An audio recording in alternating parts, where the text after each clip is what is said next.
Shalom, selamat pagi saudara-saudara.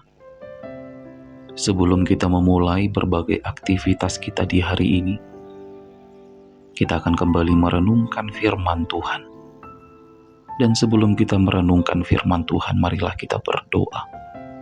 Kita berdoa. Damai sejahtera Allah yang melampaui segala akal dan pikiran manusia, kiranya memelihara hati dan pikiran saudara. Di dalam nama Yesus Kristus. Amin. Hari ini firman Tuhan yang menjadi renungan bagi kita tertulis di dalam 1 Raja-Raja 3 ayat 9. Maka berikanlah kepada hamba-Mu ini hati yang paham menimpang perkara untuk menghakimi umat-Mu, dengan dapat membedakan antara yang baik dan yang jahat. Sebab siapakah yang sanggup menghakimi umat-Mu yang sangat besar ini? Amin. Demikianlah sabda firman Tuhan di hari ini. Saudara-saudara, hari ini kita belajar dari firman Tuhan bahwa sebelum kita mengambil sebuah keputusan dalam hidup ini, hendaklah kita berdoa, kita memohon hikmat dari Tuhan agar kita tidak salah melangkah dalam hidup ini.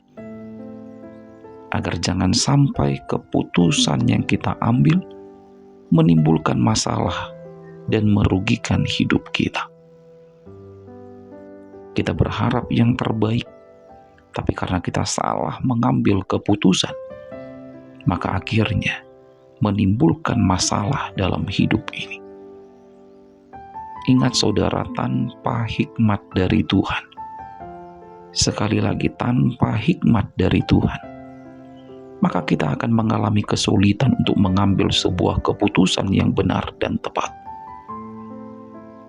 Tapi ketika kita senantiasa berdoa, melibatkan Tuhan dalam setiap keputusan yang akan kita ambil, maka percayalah saudara, Tuhan akan membawa kita kepada kebaikan.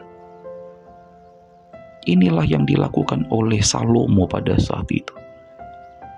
Salomo minta supaya Tuhan memberikan hikmat baginya, agar dia bisa mengambil sebuah keputusan yang benar, yang mendatangkan kebaikan dalam hidupnya dan juga dalam hidup bangsa Israel.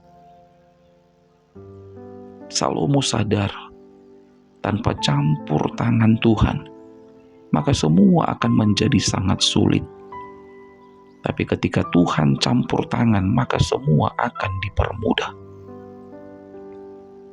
Bayangkan saudara, bangsa yang dipimpin Salomo bukan bangsa yang kecil, tapi bangsa pilihan Tuhan, bangsa yang tegar tengkuk dan sulit untuk diatur. Maka dalam situasi yang demikian berat, dia memohon agar Tuhan menolong. Dan kita lihat di dalam Alkitab saudara-saudara, Salomo benar-benar menjadi pemimpin yang berhikmat. Dia memimpin bangsa Israel dengan penuh kebijaksanaan.